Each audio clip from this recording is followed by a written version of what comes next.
اگر ان کو نہیں سمجھ آ رہی پاکستانی عوام آج میں آپ کو بتا رہا ہوں کاشف یہاں ایک بہت بڑا ملک میں ایک انتشار آنے والا ہے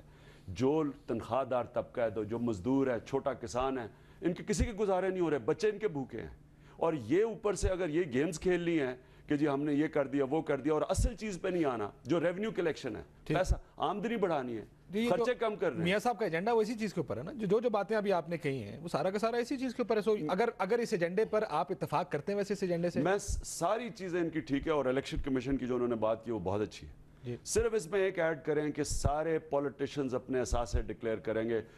بے نامی کو اسمبلی میں اگر یہ سیریس ہیں سارے اسمبلی میں جائیں ریزولوشن پاس کریں کہ کسی کو بے نامی ایسٹس بینک بیلنسز ہولڈ کرنے کی اجازت نہیں ہے غیر ضبط کر دیں جی ضبط کر لیں حکومت غیر قانونی ہے آپ حکومت ضبط کر لینا اگر مجھے کاشف مجھے یہ بتائیں اگر میں کیوں میرا سارا کچھ میرے نام پہ ہے اگر میں نے پیسہ چوری نہیں کیا اور میں نے ٹیکس نہیں بچانا تو میں سب کچھ ڈکلیئرڈ ہے میں کیوں چھپا رہا ہوں میں کیوں باہر پیسے رکھ رہا ہوں آپ کا کوئی پیسہ باہر نہیں ہے عمران خان کا کوئی پیسہ باہر نہیں ہے اور عمران خان وہ ہے جس نے پیسہ باہر سے کمایا تھا یہ جو گھر بنایا جس کے اوپر انہوں نے نون والوں نے مجھے تو بڑا خوشی ہوئی کہ شکر ہے پہلی دفعہ ایشوز پہ آئے ہیں پی ایم ایل اے نے کہا جی کہ عمران نے یہ جو گھر بنایا ہے یہ بتائیں کدھر سے پیسہ ہے میں تو بڑا خوش ہوں میرا پیسہ تو سارا باہر سے بینکنگ چینل سے آیا میرا فلیٹ کی ساری رسیتیں ہیں میں سارا ان کو میں نے پورے ٹیکس دے کے یہ ساری زمین خریدی میں تو چاہتا ہوں کہ میرا احتساب کریں میں سنا ایک ارب سے اوپر کی زمین ہے یہ نہیں ایک ارب سے اوپر نہیں ہے کاشف اور 300 کنال اتنی پرائم پراپرٹی جی نہیں تب تو یہ ورانا تب تو جنگل تھا اب تو دنیا ساری وہاں پہنچ گئی تب تو نہ سڑک نہ بجلی تھی لیکن میں آپ کو کہنا چاہتا ہوں کہ یہ بالکل ٹھیک کہا ہے انہوں نے میں اگر پولیٹیکل لیڈر ہوں ان کو مجھے چاہیے میں ان کو انوائٹ کرتا ہوں کہ ٹی وی پہ آئیں میرے سے سارے میں اپنی ساری ڈاکیومنٹس دکھاتا ہوں اور آپ بھی بتا دیں کہ اپنے لیڈرز کی ساری پراپرٹیز اور جائیداد باہر کیسے گئی کون سی بزنس تھی باہر کتنی پراپرٹی آپ کی پڑی ہے سارا ڈکلیئر کریں اور ادھر سے پاکستان میں یہ آپ کو پتہ ہے نیا پاکستان بنے گا ادھر سے قائد اعظم کا پاکستان بنے گا کیونکہ قائد اعظم کی ساری چیزیں ڈکلیئرڈ تھی اپنے نام پہ تھی ٹیکس دیتے تھے عوام کا پیسہ غلط ڈکلیئر کریں پہلے اگر لوگ پھر آپ سے پی ایم ایل این والے یہ بھی سوال پوچھیں خان صاحب کہ آپ صرف 18 لاکھ روپے ٹیکس دیتے ہیں صاحب تو کاشف میں اگر پہلے تو سب چیز اگر میرا سب کچھ ڈکلیئرڈ ہے تو میں ٹیکس نہیں بچا سکتا آپ اگر ساری چیزیں ڈکلیئر کر دیں آپ ٹیکس بچا ہی نہیں سکتے ٹیکس کے پاس آ رہے ہیں گورنمنٹ ان کی ہے یہ ساری میری سب کچھ ان کے سامنے ہے اور دوسری چیز کاشف میری تو کوئی فیکٹری نہیں چل رہی میری تو کوئی ریگولر آمدنی نہیں ہے کہاں سے آتے پیسے میں کئی دفعہ پی ایم ایل این والے پوچھیں گے آپ سے میں اچھا میرا تو سارا ڈاکیومنٹڈ ہے نا ایک انٹری ہے کہ کون سی آئی ہے میرے بینک اکاؤنٹ میں مجھے کئی دفعہ آفٹر ڈنر مجھے لیکچرز کے لیے بلایا جاتا ہے مجھے کرکٹ کے لیے کئی دفعہ مضمون میرے کانٹریکٹ ہے میرے انٹرنیشنل ہے وہ مضمون چاہتے ہیں میں لکھ دیتا ہوں سنڈیکیٹڈ کالمز ہیں میری جو باہر چھپتی ہیں اور کئی دفعہ لوگ مثلا میں نے ایک پیپسی کا ایڈ کر دیا تو میری کوئی ریگولر انکم نہیں ہے میں اپنا پیسہ کماتا ہوں اپنے خرچے پورے کرنے کے ملک کا مستقبل کا پرائم منسٹر پیپسی کا ایڈ بھی کرے گا لیکن دیکھیں شکر ہے کہ کوئی ایڈ کے لیے کہہ دیتا ہے کیونکہ باقی سیاستدانوں کو تو اگر کوئی میں کہتا ہوں کہ ان کو بھی کوئی ایڈ کا کہہ دے پوچھ لے ڈینٹونک کا تو جا سکتا ہے سرداری صاحب کی طرف لیکن یہ بتائیے 18 لاکھ میں لینڈ کروزر بھی رکھی ہوئی آپ نے اتنی بڑی اسٹیٹ آپ چلاتے کیسے میں کہہ رہا ہوں یہ سوال وہ پوچھیں گے آپ سے خان صاحب کاشف میں تو 300 کنال زمین اتنی اچھی زمین ہے وہ 18 لاکھ ٹیکس کا جتنا پیسہ وہ چلاتے میں نے زمین لی تھی وہ 1.5 لاکھ روپے کنال تھی 1,45,000 لیکن میں آپ کو جو کہنا چاہتا ہوں وہ یہ کہ میں تو چاہتا ہوں کہ میرا لوگ احتساب کریں اگر میں لوگوں کا احتساب کر رہا ہوں تو میں چاہتا ہوں کہ سب آئیں میں چاہتا ہوں میرا پہلے ہی ویسے ہی ڈکلیئرڈ ہے لیکن میں چاہتا ہوں کہ میرا سارا یہاں آئے میں آپ کو ساری بینک اپنی سارے میرے بینک میں جتنے پیسے پڑے ہیں وہ دیکھ لیں انٹریز دیکھ لیں اور بلکہ اکاؤنٹنٹس بیٹھ کے دیکھ لیں میں اسی کہتا ہوں کہ کاشف یہ آج ملک کی ضرورت ہے ہم اگر پولیٹیکل لیڈر بن رہے ہیں ہم اپنے سے شروع کریں اور اگر ہم جب شروع کریں گے ملک میں کرپشن ختم ہو جائے گی کرپشن ہوگی بھی تو وہ مینیجبل ہو جائے گی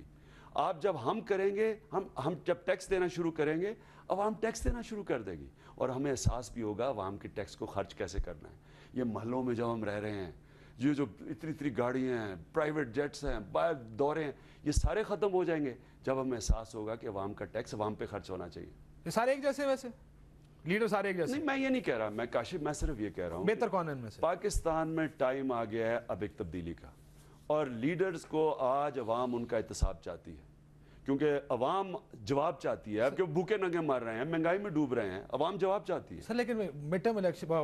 ضمنی انتخاب ہوتا ہے خان صاحب پھر یہ لوگ جیت کے آ جاتے ہیں ضمنی انتخاب کبھی بھی انڈیکیشن نہیں ہوتا. نہیں لیکن میں کہہ رہا ہوں لوگ ووٹ ڈالتے ہیں ان کو پھر بھی. نہیں آپ کو ووٹ نہیں پڑے. کاشف بائی الیکشن میں گورنمنٹ چینج نہیں ہوتی, گورنمنٹ تو وہی ہے. الیکشن کون کراتا ہے؟ کوئی انڈیپینڈنٹ الیکشن کمیشن ہے؟ آپ الیکشن دیکھ لیں جو کرواتے ہیں, آپ ہر الیکشن کے اندر شور مچا دھاندلی کا, اور وہ پارٹیز جو گورنمنٹ کیبنٹ میں بیٹھی ہوئی ہیں انہوں نے کہا دھاندلی ہوئی ہے, تو وہ دھاندلی تو ہوئی ہے. آپ ہو ہی نہیں سکتا جب تک اس ملک میں الیکشن کمیشن آزاد نہ ہو, اور وہ مجھے بڑی اچھی چیز ہے کہ نواز شریف نے کہا کہ الیکشن کمیشن آزاد الیکشن کمیشن کی بات کی, احتساب کمیشن کی بات کی, نادرا کے کارڈز پہ الیکشن ہونا چاہیے, الیکٹرانک ووٹنگ جو ہندوستان میں ہونی چاہیے, تب اس ملک کے اندر ایک حقیقی جمہوریت کی طرف جائیں گے. اچھا آپ کہتے ہیں کہ پیپلز پارٹی اور نون میں معاہدہ بھی ہے, ویسے آپ نے اکثر آج کل میں تقریریں جو آپ کی سن رہا ہوں, آصف زرداری نے آپ کے سامنے کہا ہے کہ ہمیں انڈرسٹینڈنگ ہے کہ پہلے ہماری باری پھر ان کی باری, آپ کی تقریر نوڈیرا میں تقریر پڑھ لیں. یہ ایجنڈا تو میاں صاحب نے دے دیا, ورنہ کہتے ہیں پیپلز پارٹی باہر ہے.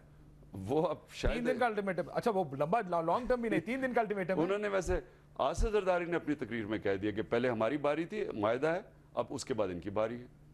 چلیں آپ یہ کہہ رہے ہیں کہ ان کا آپس میں معاہدہ. مجھے بتائیے کہ آپ کہتے ہیں بار بار انقلاب آئے گا اس ملک, تحریک انصاف انقلاب لے کے آئے گی؟ تحریک انصاف ہی انقلاب لا سکتی ہے, کیونکہ اس وقت تو صرف تحریک انصاف اس ملک میں ٹیکس اکٹھا کر سکتی ہے, بیرون ملک پاکستانیوں کا پیسہ اس ملک میں لا سکتی ہے. سب سے بڑا پاکستان کا اثاثہ بیرون ملک پاکستانی ہے, اور وہ جب ہم نے وہ ریسورس ٹیپ کر آپ کو نہ آئی ایم ایف کی ضرورت پڑے گی, نہ بیکاریوں کی طرح, نہ یہ جنگ لڑنی پڑے گی. نہیں جی ہماری جنگ ہے, اپنے لوگوں پر بمباری کر رہے ہیں, اگلے ڈو مور کہہ رہے ہیں جنگ ہماری ہے. اور یہ جو انتہا پسندی بڑھ رہی ہے, یہ ختم ہی تب ہوگی جب آپ اپنے پیر پہ کھڑے ہوں گے. اپنے پیر پہ کھڑے کرنے کے لیے اوورسیز پاکستانی سب سے بڑا اثاثہ ہے. یاد رکھنا چائنا کی ساری گروتھ ریٹ اوورسیز چائنیز کی وجہ سے شروع ہوئی تھی. انڈیا کی جو یہ 9% گروتھ ریٹ ہے یہ اوورسیز انڈینز کی وجہ سے. پاکستان کا اتنا بڑا اثاثہ ہے, وہ بیچارے آ ہی نہیں سکتے یہاں کیونکہ اتنی کرپشن ہے. وہ بیچارے ایئرپورٹ پہ اترتے ہیں, ان کی کھال ادھیڑنا شروع کر دیتے ہیں, وہ پلاٹ لیتے ہیں, اس پہ قبضہ ہو جاتا ہے. جس وقت ہم نے یہاں کرپشن کو فائٹ کیا, گورننس سسٹم ٹھیک کیا, اوورسیز پاکستان یا سرمایہ کاری کا, میں تو ایک دور دیکھ رہا ہوں کہ باہر سے لوگ یا نوکریاں ڈھونڈنے آیا کریں گے. گولڈن پیریڈ ہوگا, آئے گا, کاشف ہی آئے گا. آج سوچیں کہ لوٹ مار ہو رہی ہے پاکستان میں, کرپشن کے ریکارڈ ٹوٹ گئے, لیکن ملک پھر بھی چل رہا ہے. سوچیں کتنا طاقتور یہ ملک ہے. اگر اس کو گورننس مل جائے تو یہ کدھر سے کدھر چلا جائے. اللہ کی کشتی ہے جی, اسی کی مرضی سے چل رہی ہے. مجھے بتائیں کہ انقلاب جب ہوتا ہے, جب بھی کبھی انقلاب آنے کی بات ہوئے گی, جس طرح لانگ مارچ کا وقت تھا, حکومتیں لیڈروں کو اٹھا کے جیل میں ڈال دیتے. اگر عمران خان کو کسی نے انقلاب کے وقت جیل میں ڈال دیا, پیچھے کون ہے تحریک انصاف میں تحریک چلانے کے لیے؟ دیکھیں تحریک انصاف کو کوئی نہیں روک سکتا, کیونکہ سارا نوجوان ہے اس کے ساتھ. آپ نے پتہ نہیں لمس کی سروے دیکھی ہے, 5 لاہور کی, 5 کراچی کی یونیورسٹیز, 70% اسٹوڈنٹس تحریک انصاف کے ساتھ. فاٹا کی آپ نے سروے دیکھی ہوگی, اس میں بھی آپ کے ساتھ, اور فاٹا میں سب سے آگے تحریک انصاف, اور جنگ بند تحریک انصاف ہی کروائے گی وہ انشاءاللہ, کیونکہ آپ نے سب سے زیادہ ووٹ بینک ہے, کیونکہ وہ لوگ انہیں پتہ ہے کہ ہم ان کے مسئلے سمجھتے ہیں. لیکن لیڈر کون ہوگا آپ کے بعد؟ فرض کریں آپ کو جیل میں ڈال دیا گیا, پھر کون لیڈ کرے گا؟ تحریک انصاف کے پاس وہ لیڈرز ہیں, وہ پولیٹیشنز ہیں جو کسی پارٹی کے پاس نہیں ہیں, کیونکہ ان کی 2 چیزیں تو کلیئر ہیں, ان کے پاس نظریہ بھی ہے, ایمانداری بھی ہے. دیکھیں نا ٹیسٹ ہو گئے نا, اقتدار کی سیاست تو نہیں کی تحریک انصاف نے. 2 نام بتا دیں تاکہ اگر آپ کو کچھ خدا نہ خاصا جیل میں ڈال دیں تو میں کسی کے پاس تو جانے کے قابل ہوں. دیکھیں ہم آپ کو کاشف بڑے لوگ ہیں, لیکن آپ کو میں حامد خان کا نام لے دیتا ہوں, جو اس وقت لیگل کمیونٹی میں سب سے بڑا نام ہے. میں آپ کو ڈاکٹر عارف الوی ہمارے سیکرٹری جنرل ہیں, جو انٹرنیشنل ڈینٹسٹ ایسوسیشن میں الیکٹڈ ہیں, یعنی وہ لوگ جنہوں نے باہر اچیو کر کے آئے ہیں, ان کو سیاست کی ضرورت نہیں ہے. احسن رشید کا نام لے دیتا ہوں, پنجاب کا پریزیڈنٹ, جو اتنی بڑی آئل کمپنی, پاکستان زیادہ آئل خریدتا تھا سعودی عربیہ سے, وہ یہاں چھوڑ کے آئے. وہ لوگ ہیں جن کو کسی کو سیاست کی ضرورت نہیں ہے مال بنانے کے لیے, نہ ان کو این آر او کی ضرورت ہے مال بچانے کے لیے. وہ لوگ ہیں جو ایک نظریے کی وجہ سے پالیٹکس کر رہے ہیں, اور ان کی ایمانداری پہ شک نہیں ہے. سول نافرمانی کیا ہوگی خان صاحب, کیا ہوتی ہے؟ وہ یہ ہوتی ہے کہ اگر انہوں نے عوام کو بھیڑ بکریاں سمجھا جو سمجھ رہے ہیں, اور قیمتوں پہ قیمتیں بڑھاتے گئے, لوگوں کے بیچاروں کے گزارا نہیں ہو رہا, لوگوں کے بچے بھوکے ہیں, اور اگر ان کا خیال ہے کہ ہم بھیڑ بکریاں بنے رہیں گے, وہ نہیں ہم رہیں گے. ہم نے ابھی انہوں نے یہ جو تیل کی قیمتیں بڑھائی ہیں, فیول کی قیمتیں, اس کا جو امپیکٹ ابھی سے ہی آنا شروع ہو گیا. تو ہم ڈیمانڈ یہ کرتے ہیں کہ اگر ہم قربانی دینے کے لیے عوام تیار ہے. میں نے تو یہ بھی کہہ دیا کاشف کہ اگر یہ صرف یہ جو مین سارے پولیٹیکل لیڈر جو پاور میں بیٹھے ہیں, یہ اپنے اثاثے ڈکلیئر کر دے, میں سارا اپنا پیسہ ٹیکس میں دے دینے کے لیے تیار ہوں. کتنا پیسہ؟ صرف ڈکلیئر کر دے, وہ کتنا پیسہ جتنا بھی ہے میں ٹیکس پہ دے دیتا ہوں. میں نے یہ اناؤنس کیا. میں صرف یہ کہتا ہوں کہ دیکھیں, صرف ڈکلیئر کریں, پاکستان بھی لے آئیں. میرا تو پیسہ ہی پاکستان نہیں, یہ صرف ڈکلیئر کر دیں. میں اس سے بڑی قربانی نہیں ان سے مانگتا. میں کہتا ہوں میں ساری قربانی دے دوں گا, لیکن ڈکلیئر کریں. دیکھیں کاشف, اگر تو پولیٹیکل لیڈرشپ خود ٹیکس نہیں دیتی, 61% پارلیمنٹیرینز نے 0 ٹیکس دیا ہے. ٹھیک. اب آپ سارا عوام سے بچاری عوام کو بڑا آپ کے دونوں فائنانس منسٹر ٹیکس نہیں دیتے, نہ بڑا فائنانس منسٹر حفیظ شیخ, نہ چھوٹی فائنانس منسٹر جو ہنا ربانی جن لوگوں کا کام ہے ٹیکس اکٹھا کرنا, دونوں ٹیکس نہیں دیتے. چیف منسٹرز 4 ٹیکس نہیں دیتے. نہیں وہ چھوڑیں کاشف, جب تک پریزیڈنٹ ٹیکس نہیں دیتا تو کیا کریں اس ملک کے اندر, جب تک. اور ویسے نواز شریف نے 5000 سے میں نے سنا 20 لاکھ پہ ٹیکس دے دیا ایک سال میں. وہ میاں صاحب کل ہی بتا رہے تھے کہ انکم ٹیکس انہوں نے پچھلے سال 20 لاکھ دیا ہے. اس سال پچھلا 5000 آپ نے خود دیکھا تھا جی. وہ کہہ رہے تھے کہ کیونکہ وہ ملک سے باہر تھے اس لیے انکم ٹیکس, کل کی بات بتا رہا ہوں. میاں صاحب نے کہا کہ 20 لاکھ روپے ہم نے انکم ٹیکس دیا میاں صاحب نے. ان کی کمپنیز کا آیا تھا, انہوں نے ہم نے 1-2 پروگرامز کیے تھے ان کے ٹیکسز کے اوپر, تو ان کی کمپنیز کی طرف سے انہوں نے